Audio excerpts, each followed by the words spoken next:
Sejam todos muito bem-vindos ao canal da C3 Educação. Eu sou o Gabriel e no vídeo de hoje nós iremos abordar um tema que é de extrema importância para aqueles que estão se preparando tanto para a CPA 10 quanto para a CPA 20.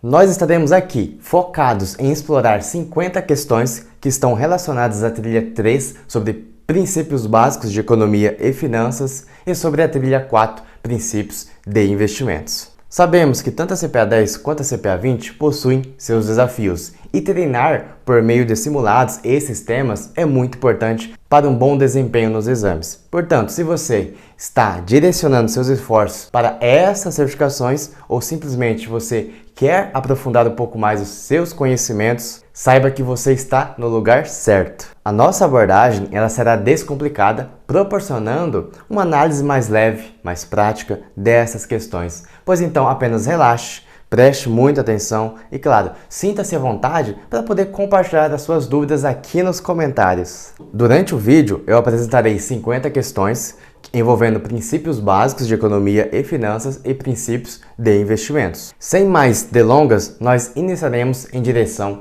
ao simulado da CPA 10, CPA 20, comentado aqui por mim, pois então fiquem atentos nos comentários sobre as respostas que estarão corretas e as respostas também que estarão incorretas para você mandar bem no dia do exame.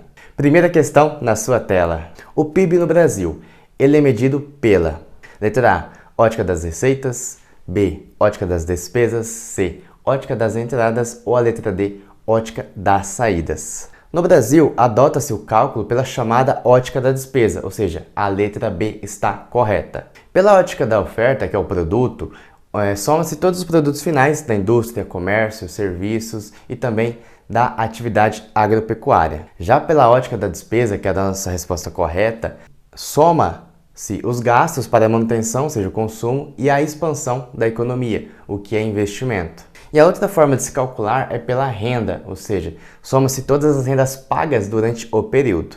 O PIB pela ótica da despesa, ele leva em conta o que é consumido pelas famílias e pelo governo, ou seja, demanda agregada, tanto internamente como no exterior. Porém, independente da ótica usada, a resposta é a mesma para todas. Mas no Brasil, esse cálculo é feito pela ótica da despesa. Próxima questão, a taxa Selic Over.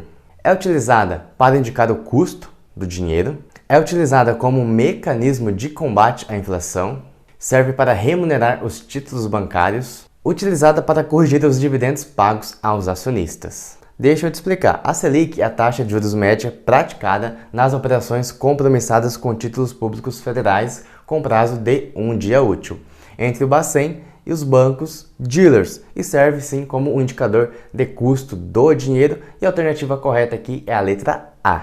Já a letra B faz referência à Selic Meta, que é decidida pelo Copom em suas reuniões, e a letra C e a letra D não fazem sentido. Próxima questão na sua tela. Vamos falar sobre inflação. Aumento do poder de compra ocasionado pelo aumento generalizado dos preços, redução do poder de compra ocasionado pela redução generalizada dos preços, C, aumento do poder de compra ocasionado pela redução generalizada dos preços, ou a letra D é a redução do poder de compra ocasionado pelo aumento generalizado dos preços. Fácil, a nossa alternativa correta aqui é a letra D, que é a redução do poder de compra ocasionado pelo aumento generalizado dos preços. Próxima questão, nós vamos falar de mercado primário. Letra A é onde há captação de recursos para empresas através da colocação de ações no mercado. Perfeito, essa afirmação ela está correta. Agora vamos ler a letra B. É onde investidores se desfazem de seus papéis, ações, vendendo a outros investidores. Bem, não é no mercado secundário que acontece essa negociação. Letra C é onde ocorre a captação de recursos junto às instituições financeiras. Bem, além dos emissores, usualmente participam do mercado primário os bancos de investimento que fazem a distribuição dos papéis. Agora a letra D, onde ocorre a captação de recursos junto ao Tesouro Nacional? Olha, não. O Tesouro Nacional não participa de ofertas públicas. Portanto, a nossa alternativa correta é a letra A. Próxima questão nos traz a fórmula do PIB. Para cálculo do PIB, utiliza-se a fórmula da letra A, da B, C ou D. E aí, você já sabe a resposta correta? A nossa alternativa correta é a letra A. Se na sua prova a fórmula for esta que está na sua tela, ela também estará correta. Nessa identidade, Y é o produto da economia, ou seja, o próprio PIB. C é de consumo das famílias. O I é o investimento. G é a despesa do governo. X são as exportações, ou seja, os bens produzidos no país que devem, portanto, ser considerados no cálculo do PIB. E o M são as importações, são os bens produzidos no exterior e que não devem, portanto, ser considerados no cálculo do PIB. Estamos entendidos?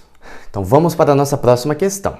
A taxa de juros real considera o valor líquido dos impostos. Essa está errada, então encontramos a rentabilidade líquida após a dedução dos impostos. O valor bruto apenas também está incorreta, podemos eliminá-la. O valor nominal mais a inflação do período também está incorreta, então o valor nominal é aquele percentual que é expresso quando você realiza um investimento. Por exemplo, 10% ao ano, sem considerar os efeitos inflacionários. O valor nominal menos a inflação do período.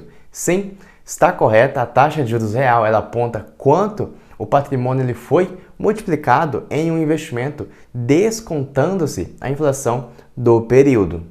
A duration, ou prazo médio ponderado, informa ao investidor quanto ele receberá de rendimentos, o risco incorrido da carteira de investimentos, qual será o prazo médio de retorno do seu investimento ou quanto ele receberá de cupons. A duration, ou prazo médio, informa ao investidor em quanto tempo ele terá o retorno do investimento. Sabendo que títulos que pagam cupons semestrais têm uma duration inferior, pois anote aí no seu caderno, ou seja, o tempo de duração menor, então menos tempo para você ter o retorno devido ao fluxo de pagamentos de juros, que é a antecipação. Tudo bem? Próxima questão, na aplicação de uma capitalização composta, como ficaria o investimento no valor de R$1.000 pelo prazo de um ano a uma taxa de juros de 1% ao mês? Questão bem simples, ela quer saber somente como que seria aplicado na fórmula.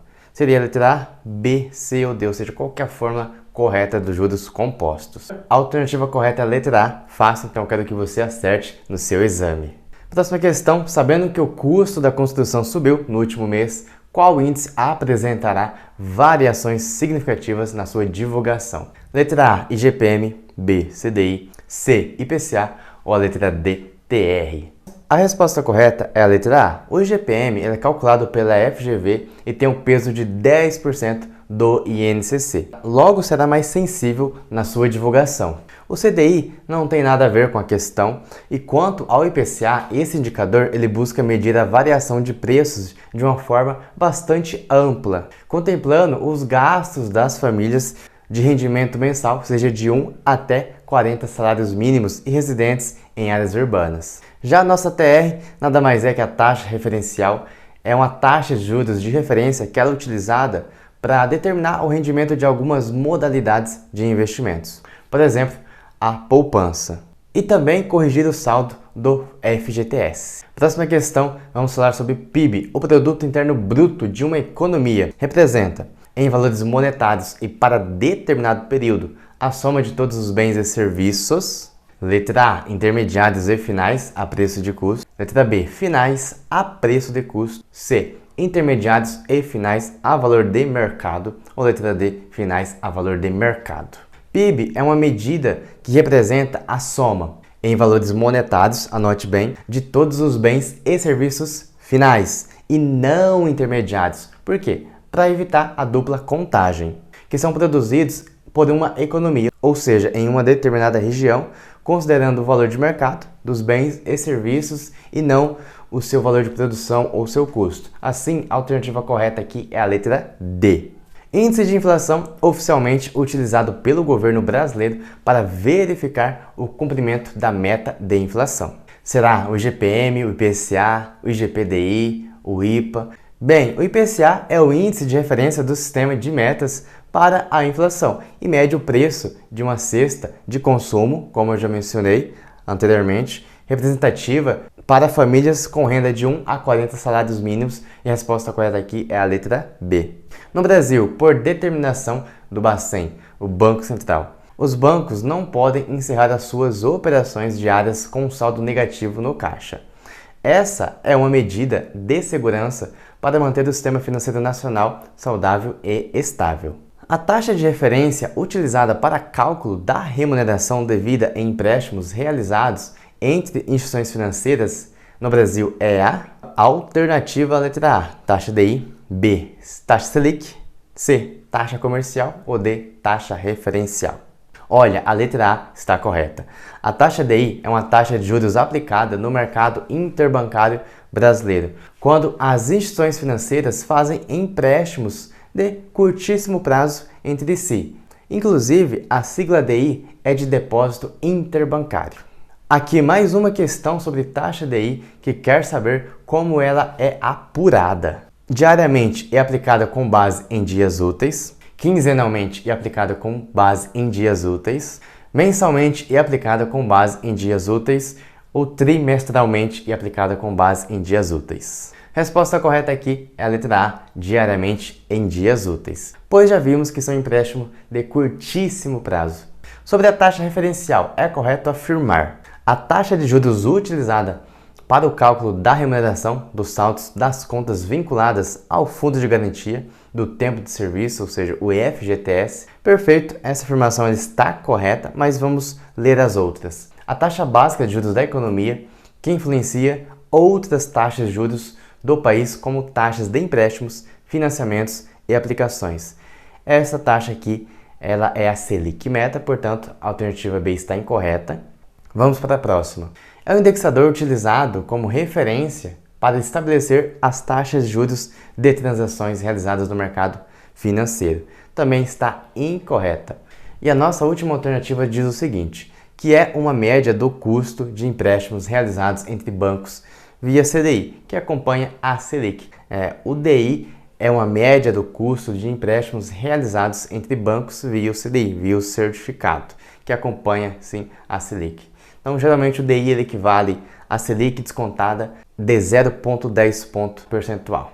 Pois então a nossa letra A está correta. Um dos objetivos do Comitê de Política Monetária, o Copom, é autorizar a emissão de papel moeda. Isso não é função do Copom, é função do Conselho Monetário Nacional determinar os limites e autorizar o Bacen. B. Definir a meta da taxa Selic. Perfeito, está correta. C. Regular o volume de crédito na economia. Não. Essa função é do Banco Central, ou seja, é o Banco Central, a instituição responsável que tem essa confiança, o dever de regular o volume de dinheiro e de crédito na economia. A letra D. Controlar a taxa de inflação oficial. Também não, essa é a função do Banco Central por meio das suas políticas monetárias. Então a letra B, ela está correta. A utilização de um índice de referência, ou seja, um benchmark, para um fundo de investimento, limita a atuação do gestor do fundo à classe de origem daquele índice, permite avaliar o desempenho relativo do fundo. Letra C. Restringe as operações do fundo aos ativos financeiros componentes daquele índice. Ou letra D. Serve para indicar o nível de volatilidade do fundo. Olha, a letra A não faz sentido algum. Quando nós formos falar sobre fundo de investimento, sobre limites de concentração por emissor, vocês entenderão um pouco mais, mas isso é em outra trilha. Então nós falaremos também sobre as classificações e as características de cada fundo. Letra B, ela está correta, pois benchmark em português significa um ponto de referência. E ele sim é utilizado para avaliar o desempenho de investimento ou de uma carteira de investimento. Quanto à letra C, ela também não faz sentido algum, e a letra D trata de volatilidade, que nada é uma medida estatística de dispersão de retornos para dado ativo ou algum índice de mercado, que é encontrada pelo desvio padrão. Mas isso é um assunto mais avançado que nós não vamos entrar aqui. Volatilidade é uma medida de... Olha só, eu já entreguei a resposta para vocês, não é? Agora ficou fácil, eu quero que vocês acertem. Risco e retorno, rendimento, risco ou liquidez? Muito fácil, a letra C está correta. Risco. O prazo médio ponderado de um título financeiro é igual ao prazo até a sua data de vencimento quando? Letra A. A taxa de cupom é igual a zero e o valor de principal é integralmente devido no vencimento. B. A taxa de cupom é igual a zero e o valor do principal é devido em amortizações periódicas constantes. Letra C. A taxa de cupom é igual à taxa Selic e o valor de principal é integralmente devido no vencimento. Ou letra D. A taxa de cupom é igual a Selic e o valor de principal é devido em amortizações periódicas constantes. Olha, prestem bem atenção aqui sobre prazo médio para vocês acertarem na hora da prova. Quanto maior for o prazo final de vencimento de um título com amortização integral no vencimento, maior será o prazo médio ponderado. Fique tranquilo que não cairá cálculos na sua prova. Agora, o prazo até o vencimento e o prazo médio ponderado são, portanto, diretamente proporcionais. E quanto maior a taxa de juros do instrumento, do título financeiro, menor será o prazo médio ponderado, pois os fluxos de caixa de pagamento ao longo do tempo eles ficam mais pesados por conta dos juros, que são mais altos. Assim, a taxa de juros e o prazo médio ponderado eles são inversamente proporcionais. E quanto maior for a frequência dos pagamentos de juros e do principal, ou seja, cupons, menor será o prazo médio ponderado do título ou da carteira de títulos. Então, a frequência de pagamentos e o prazo médio ponderado são, dessa forma, inversamente proporcionais. E a nossa letra A está correta, ou seja, um único fluxo de principal e tal fluxo ocorre integralmente na data de vencimento do título. Pois então, o prazo médio ponderado ele coincide com o prazo até a data do vencimento do instrumento. Próxima questão sobre marcação a mercado de um título com taxa de remuneração fixa. O mesmo apresentará resultado negativo se a taxa de desconto aumentar, cair, for positiva ou ser constante. A letra A está correta e é importante ressaltar que a taxa de mercado ela possui um papel de taxa de desconto no cálculo do preço do título. Cada título tem um preço, ou seja, quanto maior a taxa, menor será o preço e vice-versa. Você pode até questionar que a questão ela não trata de valores, tudo bem, porém, vamos à letra B. Olha, ela não atende ao que se pede no enunciado, tendo em vista que, caso a taxa de desconto se reduza, o resultado da marcação a mercado será positivo. E a letra C, mesmo que a taxa de desconto ela se mantenha positiva, não se pode afirmar que o resultado da marcação a mercado ele será negativo, pois a taxa pode ter se reduzido. Agora, se a taxa de desconto ela permanecer constante, não haverá alteração no preço do título durante o dia. E, portanto, o impacto na marcação a mercado será nulo, ou seja, será neutro. Próxima questão. Após a sua emissão, a negociação de títulos e valores imobiliários ocorre no mercado? Letra A, secundário, B, primário, C, interbancário ou D, interfinanceiro. Nossa resposta correta é a letra A, o mercado secundário, onde ocorrem as negociações entre investidores. O mercado primário é onde ocorrem os IPOs, as emissões de valores imobiliários. E a letra C e a letra D não fazem sentido, estão incorretas. Quanto à rentabilidade líquida de um investimento, é inferior à sua rentabilidade bruta pelo fato? Será de descontar a inflação? Olha, a rentabilidade real é encontrada descontando a inflação da rentabilidade nominal. Está incorreta. B, do risco? Não faz sentido. Letra C, dos impostos e taxas. Sim, essa está correta. Letra D, da liquidez também não faz sentido. A alternativa C é a nossa alternativa correta. O risco de uma aplicação financeira está diretamente relacionado com o seu? Prestem bem atenção, rendimento, retorno, volume ou preço. A nossa letra B ela está correta, então quanto maior o risco, maior é o retorno exigido. Então, e quanto menor o risco, menor o retorno. Então, rendimento refere-se ao quanto uma aplicação ela nos retorna em um período, ou seja, o valor. Próxima questão trata de o retorno de uma aplicação financeira. Está inversamente relacionado com volume, liquidez, preço ou o próprio retorno. O retorno de uma aplicação financeira ele está inversamente relacionado com a sua liquidez. Em geral, quanto maior a liquidez, menor será o retorno oferecido pelo título. Próxima questão em comparação com títulos de renda fixa bancária. Títulos corporativos, ou seja, títulos de empresas privadas, sejam de capital aberto ou capital fechado, pagam mais juros devido ao maior risco será de volume, liquidez, crédito ou risco de mercado. E aí, você já sabe qual é a resposta correta? Deixa aqui nos comentários. Olha, quanto maior é o risco de inadimplência percebido por investidores, maior será a taxa exigida, maior será o spread de crédito requerido em um título de renda fixa. Então nós estamos falando aqui de empresas privadas. Então essas empresas emitem os seus títulos de dívida através do mercado financeiro, buscando captar dinheiro para financiar as suas operações, financiar os seus projetos, expandir. Lembrando que não contam com garantia do FGC, do Fundo Garantidor de Crédito, e em comparação com outros emissores de renda fixa, uma empresa com maior risco de inadimplência pagará sim em suas, por exemplo, debêntures, em seus títulos de dívida, um maior juros ou um maior spread. Em comparação com outros emissores de renda fixa, uma empresa com maior risco de inadimplência, ela pagará em suas debêntures um maior ou uma maior juros, bonificação, cupom ou impostos. A alternativa correta é a letra A. Mais uma vez, nós estamos falando aqui sobre o risco de crédito associado a esses títulos, ou seja, associado também à saúde financeira da empresa emissora. Quem empresta quer receber, isso é fato. O risco de crédito ele é exatamente a chance do cliente, da empresa, da instituição não quitar o valor devido e se tornar inadimplente. Próxima questão na sua tela.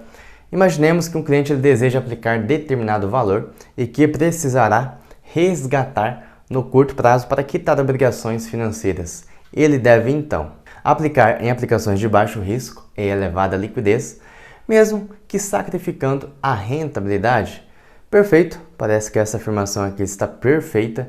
Como o cliente ele precisará dos recursos para curto prazo, se faz necessário aplicações de baixo risco e de alta liquidez. A letra A está correta, mas vamos ver as outras alternativas. Aplicar em aplicações de alto risco e elevada liquidez, mesmo sacrificando a rentabilidade, está incorreta. Sabemos que o mesmo ele deve procurar aplicações de baixo risco.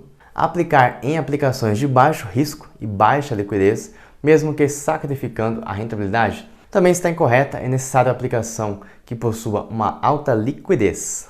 Aplicar em aplicações de baixo risco sem nenhuma liquidez para não abrir mão da rentabilidade também está incorreta. Portanto, continuemos com a nossa letra A. Sobre o mercado secundário, é correto afirmar: reduz a inadimplência dos títulos, permite a garantia de rentabilidade, aumenta a liquidez dos ativos negociados ou reduz o risco de mercado dos ativos. A pergunta quer saber sobre mercado secundário. Então, a letra A ela não faz sentido, a B também não existe garantia. Agora a letra C, aumenta a liquidez dos ativos negociados. Sim, está correta. É o local onde investidores negociam e transferem entre si os valores mobiliários emitidos pelas companhias, pelas empresas. E nesse mercado ocorre apenas a transferência de propriedade e de recursos entre os investidores. Então a companhia ela não tem participação, portanto o mercado secundário ele oferece liquidez aos títulos emitidos no mercado primário. E a letra D também está incorreta, não faz sentido. É característica do regime de capitalização simples. Os juros são adicionados ao capital ao final de cada período, gerando um novo montante para cálculo do rendimento. Os juros são pagos em cupons semestrais. Ou a letra C, os juros são calculados com base em um valor fixado chamado de capital inicial.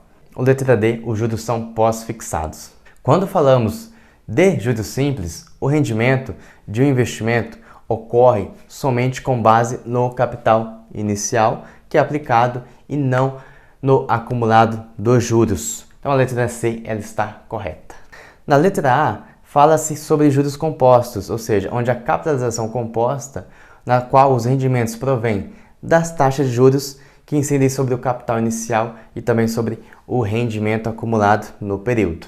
Em caso de uma desvalorização cambial, é provável que as exportações diminuam, a balança comercial ela se torne superavitária, a balança de pagamento se torne deficitária ou as importações aumentem. Quanto à letra A, não é possível sabermos se as exportações irão diminuir. Quanto à letra B, olha, a balança comercial de um país ela é o quê? É o saldo das suas exportações menos as suas importações. Então, o país que exporta mais do que importa, ele tem um superávit comercial, né? E quando há uma desvalorização do câmbio em geral, o efeito ele é positivo para a balança comercial de um país. Agora isso ocorre por quê? Os bens importados eles ficam mais caros relativamente e os bens produzidos aqui no país eles ficam mais competitivos no exterior, mais baratos para quem compra. Já a balança de pagamentos é o registro das transações, dos fluxos de bens, direitos de valores econômicos entre os residentes de uma economia e o restante do mundo, que é ocorrido em um determinado período. E a letra D nós também não podemos afirmar sobre as importações. Então a nossa alternativa correta é a letra B. Próxima questão, se uma aplicação possui risco. Letra A, seu retorno observado poderá ser diferente do esperado. B, o seu retorno observado será maior do que o retorno esperado. A letra C, seu retorno observado será igual ao retorno esperado. Ou letra D, o seu retorno observado ele será menor que o retorno esperado. A alternativa correta aqui é a letra A. Por quê? A definição de risco, segundo a Ambima, é o seguinte: o risco ele pode ser entendido como uma probabilidade em uma aplicação financeira de se obter rentabilidade diferente daquela que é esperada no momento inicial do investimento, ou seja, é uma medida de incerteza. Portanto, a nossa alternativa A está correta. Próxima questão na sua tela. Ao analisar as seguintes aplicações de igual valor e risco de crédito e liquidez, suponha que temos 4 títulos de renda fixa pré-fixada. Título 1 com prazo de 30 dias, título 2 com prazo de 90 dias, o título 3 com prazo de 180 e o título 4 com prazo de 360 dias. Questão pede o seguinte: o título mais afetado por uma elevação na taxa de juros de mercado será? Fato é que quanto mais longo o vencimento de um título, mais risco de mercado ele terá. No caso aqui, o risco incorrido será o da oscilação da taxa de juros, ou seja, um risco de mercado, dependendo, claro, das condições macroeconômicas. E lembre-se sempre do conceito de marcação a mercado, portanto, a nossa letra D está correta. Com relação à divulgação da rentabilidade pelos fundos de investimento. Letra A, ela é divulgada líquida tanto de despesas administrativas do fundo, como de despesas individuais do cliente, como o imposto de renda. Letra B, ela não é divulgada líquida, tanto de despesas administrativas do fundo, como despesas individuais do cliente, como o imposto de renda. Letra C, ela é divulgada bruta, tanto de despesas administrativas do fundo, como de despesas individuais do cliente, como o imposto de renda. Ou letra D, ela é divulgada líquida de despesas administrativas do fundo, mas não de despesas individuais do cliente, como o imposto de renda. O primeiro ponto aqui, quanto aos impostos, tanto em fundos de investimentos como aplicações de renda fixa, é dever da instituição financeira fazer a retenção, ou seja, reter os valores. E o segundo ponto, a rentabilidade líquida é divulgada de despesas administrativas, ou seja, as taxas de administração, não de despesas do cliente, como o imposto de renda. Portanto, a nossa letra D é a alternativa correta. A rentabilidade é divulgada líquida de taxas administrativas, mas não de impostos. Com relação aos fundos de investimento da tabela abaixo, temos 3 fundos, suas respectivas rentabilidades, seus benchmarks e o quanto renderam em comparação ao benchmark. É possível afirmar que, vamos às alternativas. O fundo A e C tiveram uma desvalorização do patrimônio líquido? Bem, essa primeira alternativa nós não podemos afirmar isso, não tem nada que a gente possa comparar. O fundo B ficou abaixo do benchmark? Não. Vemos aqui que o fundo B ficou acima.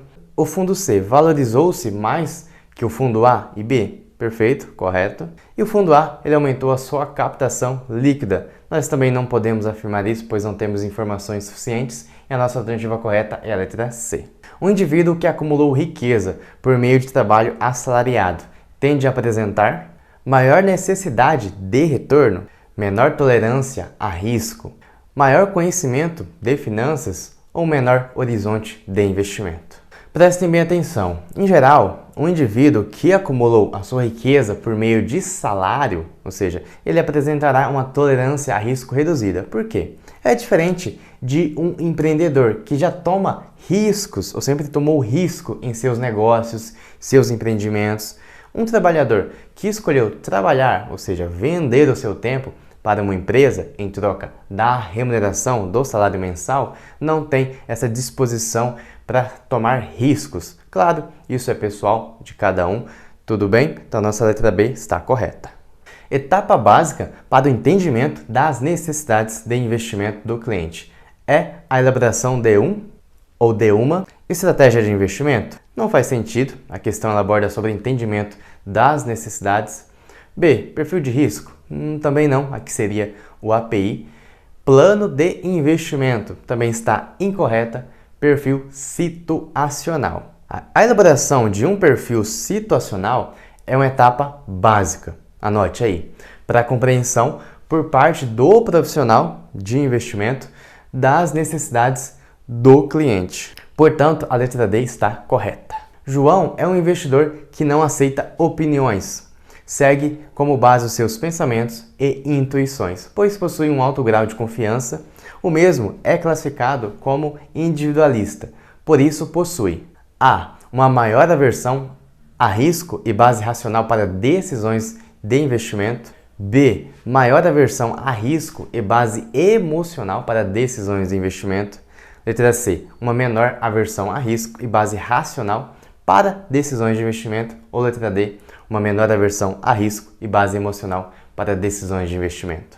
A alternativa correta é a letra C, por quê? Aqui na questão nós temos um investidor classificado como individualista, ou seja, esse tipo de investidor ele apresenta uma menor aversão a risco e uma base racional para suas decisões de investimento. É um alto grau de confiança nas suas decisões de investimento, anote bem.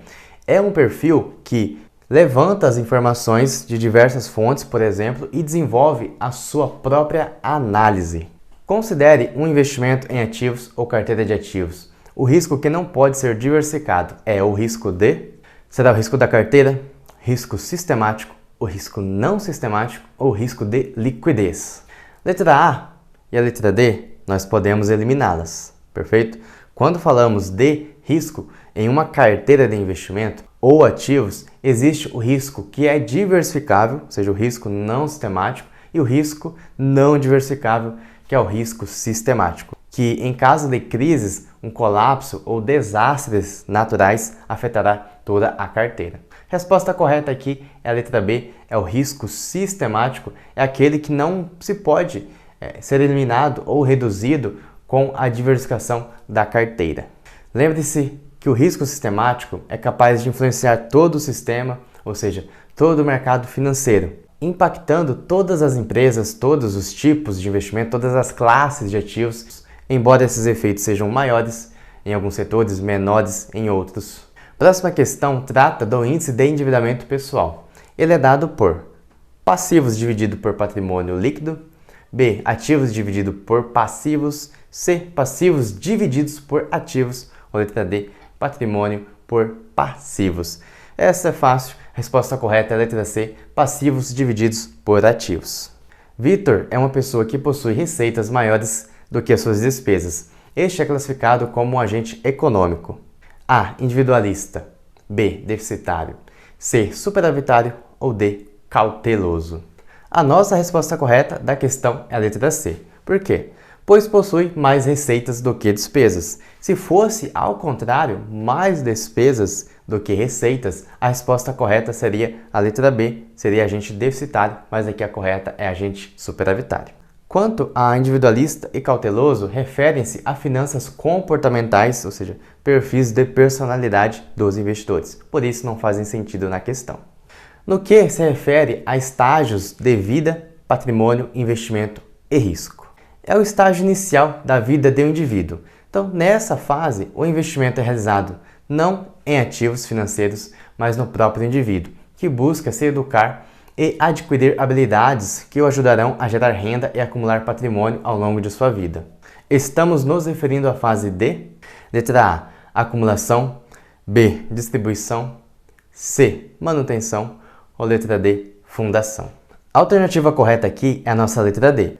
O enunciado descreve muito bem as características dessa fase. Investidores individuais têm diferentes necessidades quando se trata de investimentos, dependendo de diversos fatores e circunstâncias pessoais. Uma dessas circunstâncias refere-se ao estágio de vida. A fase D tem como características o usufruto do patrimônio e estabilidade do padrão de vida, como foco na preservação de riqueza.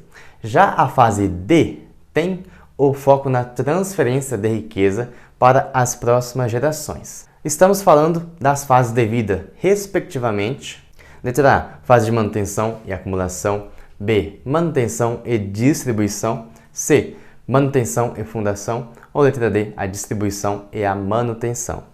Preste bem atenção, são 4 fases, 4 estágios de vida de um investidor. O primeiro é a fundação. Como abordamos anteriormente, o investimento ele é realizado não em ativos financeiros, mas no próprio indivíduo. Então a segunda fase é a fase de acumulação. Nessa fase, onde as habilidades adquiridas na fase anterior, de fundação, começam a gerar renda, a gerar riqueza para o indivíduo, que pode poupar parte dos seus ganhos e assim formar, construir o seu patrimônio, manter o seu estilo de vida. Já a terceira fase é a fase da manutenção, que tem como característica o usufruto do patrimônio e a estabilidade do padrão de vida, com foco na preservação de riqueza. E a última fase é a fase da distribuição, ou seja, com foco na transferência de riqueza para as próximas gerações. E a letra B está correta, que é manutenção e distribuição. Diversificação é alocação de capital em diferentes instrumentos para fins de redução de risco, alocação de capital em diferentes instrumentos para fins de aumento de retorno, alocação de capital em diferentes instrumentos para fins de redução do risco e redução do retorno, ou alocação de capital em diferentes instrumentos para fins de redução de impostos. Em finanças, a diversificação é a alocação de capital em diferentes instrumentos financeiros, setores, classes de ativos, mercados, com o objetivo de reduzir a exposição do investidor ao risco, em particular, de cada um dos ativos. Portanto, a nossa letra A está correta.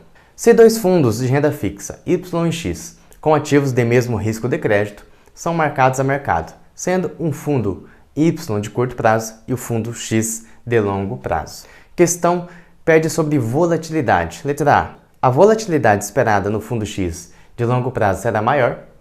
B. A volatilidade esperada no fundo Y de curto prazo será maior. A volatilidade esperada no fundo X de longo prazo será menor. Ou a volatilidade de ambos será igual por serem fundos de renda fixa. Nossa alternativa correta aqui é a letra A. Por quê? Os ativos que compõem a carteira do fundo X serão de um prazo superior à da carteira do fundo Y. Heron, por ser conservador, não está a fim de correr risco de crédito em seus investimentos. Ele deveria investir em letra A, LTN, LCI, letra C, CDB ou D, LFT. A resposta correta aqui é a letra D. Agora, por que você deve estar pensando? A questão nos pede um ativo com menor risco de crédito para um perfil conservador. E a LFT, a letra financeira do Tesouro, é um título que ele é pós-fixado, ou seja, que ele acompanha as variações da Selic, evitando a marcação ao mercado. E trata-se de um título com risco soberano também. Então a classificação de risco, ou seja, o rating soberano, que é a nota dada por instituições especializadas em análise de crédito ao emissor de dívida, no caso aqui, por exemplo, o Brasil. Pois então, quando falamos de títulos públicos, o risco é soberano, ou seja, são títulos de dívida mais seguros que nós temos quando falamos de renda fixa. A variação da cota de um fundo de investimento é devida ao risco de mercado, risco de crédito, risco de oscilação ou risco de liquidez. Nas aplicações financeiras, denominamos o risco de mercado o risco de se verificar perdas ou de se incorrer em perdas, que são causadas pelos movimentos dos preços dos ativos no mercado financeiro. Portanto, a nossa alternativa correta é a letra A. Próxima questão: 2 investimentos foram oferecidos ao investidor, ambos em 12 meses. O primeiro, foi oferecido um fundo de investimentos em renda fixa que rendeu 105% do CDI, e a alternativa 2, foi ofertado um CDB do banco ABCD que rendeu 99% do CDI. Se o investidor pretender realizar uma aplicação, é correto informá-lo que: letra A, o CDB renderá mais que o fundo nos próximos meses. B, o fundo continuará entregando retornos superiores ao CDB. C, não se pode afirmar qual renderá mais. Ou letra D, ambos terão a mesma rentabilidade. A alternativa correta aqui é a letra C, pois nós não podemos afirmar qual ativo entregará mais retornos ao investidor. Sobre as afirmações a seguir. 1. O risco sistêmico é também chamado de risco não diversificável. 2. O risco não sistêmico é aquele em que pode ser reduzido através da diversificação. Está correto o que se afirma em 1, 2, 1 e 2 ou nenhuma das alternativas. Bem, nós abordamos anteriormente sobre risco diversificável e risco não diversificável, ou seja, risco sistemático e risco não sistemático. A alternativa correta aqui, a nossa letra C, 1 e 2, elas estão corretas. Um investidor resolveu investir R$300 mil em ações e CDBs do banco ABCD. O mesmo está sujeito aos riscos em ações e CDBs, respectivamente. Ações que possuem o risco de liquidez e mercado, e os CDBs possuem os riscos de crédito, liquidez e mercado. Ações possuem o risco de liquidez e os CDBs possuem riscos de crédito, liquidez e mercado. Ações possuem o risco de liquidez e mercado. Os CDBs possuem riscos de crédito e liquidez. Ações possuem o risco de liquidez e mercado e os CDBs possuem os riscos de crédito e mercado. Quando falamos de renda variável, anote aí, o risco não existente é o risco de crédito. Já o risco de liquidez e o de mercado existirão, sim. Já quando falamos de renda fixa, os riscos presentes são de crédito, de liquidez e de mercado. Portanto, a alternativa correta aqui é a letra A. Uma empresa emitiu debêntures no mercado financeiro. Quando a emissão foi realizada, a sua classificação de crédito, ou seja, o seu rating, era BBB+. Na última análise de crédito, seu rating foi elevado para AA. Isso significa que os preços dos títulos negociados subam devido à melhor classificação de crédito, os preços dos títulos negociados caiam devido à pior classificação de crédito, o preço dos títulos negociados caiam devido à melhor classificação de crédito, ou o preço dos títulos negociados subam devido à pior classificação de crédito. Quando nós falamos de uma empresa que ela emite um título no mercado financeiro, é feita sim uma avaliação da sua saúde financeira, o que chamamos de rating, de classificação de crédito, como já comentamos muito sobre isso. Veja, por exemplo, aqui em sua tela, quando uma empresa passa de um triplo B para um duplo A, quer dizer que a sua classificação de crédito melhorou e o preço dos seus títulos são valorizados.